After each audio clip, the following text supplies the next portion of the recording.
Hello everyone, అందరూ ఎలా ఉన్నారండి? ముందుగా అందరికీ wish you very happy new year. So ఇదైతే నిన్నటి మినీ వ్లాగ్ అండి. న్యూ ఇయర్ కాబట్టి నిన్న మాకు హాలిడే కాబట్టి ఇంట్లోనే ఉన్నానన్నమాట. సో ఈవినింగ్ మా హస్బెండ్ అయితే వచ్చిన తర్వాత మేమైతే టెంపుల్కి వెళ్ళామండి. మా పాప అయితే రాలేదు కానీ నేను మా హస్బెండ్ అయితే టెంపుల్కి అయితే వెళ్ళాము. కొత్త సంవత్సరం, కొత్త ఆశలు, కొత్త ఆనందాలు, ఇవన్నీ కొత్తగా ఉండాలి అని చెప్పేసి మేమైతే అంతా బాగుండాలి, ఇయర్ ఎలాంటి ఆటంకాలు, ఎలాంటి ఆపదలు, ఎలాంటి ఇది కలగకుండా హ్యాపీగా ఉండాలని చెప్పేసి టెంపుల్కి అయితే వెళ్ళామన్నమాట. సో రెగ్యులర్గా మాకు నియర్ బై ఉంది కాబట్టి శివాలయంకి అయితే వెళ్తామండి మేము.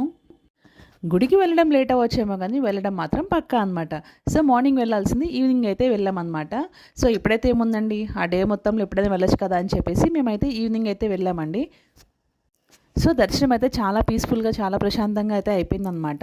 జనాలు కూడా ఎక్కువ లేరు కానీ దర్శనం మాత్రం చాలా బాగా అయిపోయింది. ఇంకా మేము దర్శనం అయితే చేసేసుకుని అలా టెంపుల్లో కొద్దిసేపు అయితే నేను మా హస్బెండ్ కూర్చొని అలా ఫొటోస్, వీడియోస్ అయితే తీసేసుకుని ఇంటికైతే వచ్చేయడం జరిగిందనమాట. So once again wish you very happy new year అండి. అందరికీ అంతా మంచిగా జరగాలి. Bye bye, see in the next vlog.